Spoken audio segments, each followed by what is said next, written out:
मोदी के दिन गिने जा चुके हैं, फैसला अवाम करेगी। वज़ीर दिफा ख्वाजा आसिफ कहते हैं कि मोदी पार्लियामेंट के अंदर और बाहर तनकीद का सैलाब आया हुआ है।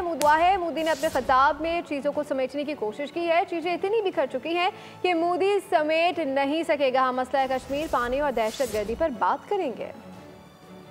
मेरा ख्याल है जितना खलारा पड़ गया हुआ है उससे नहीं जाएगा। मेरा ख्याल है कि दिन जो है वो गिने जा चुके हैं। 12 फैसला जो है वो तो उसकी आवाम करेगी। मोदी के खिलाफ वहाँ पे पड़ा हुआ है पार्लियामेंट के अंदर और पार्लियामेंट के पास एक सैलाब जो है क्रिटिसिज्म का उस पर आया हुआ है।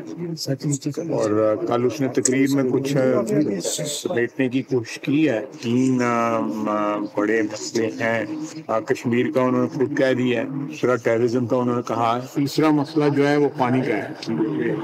बातचीत होनी चाहिए। सब्सक्राइब करें और बेल दबाएं ताकि कोई खबर रह न जाए।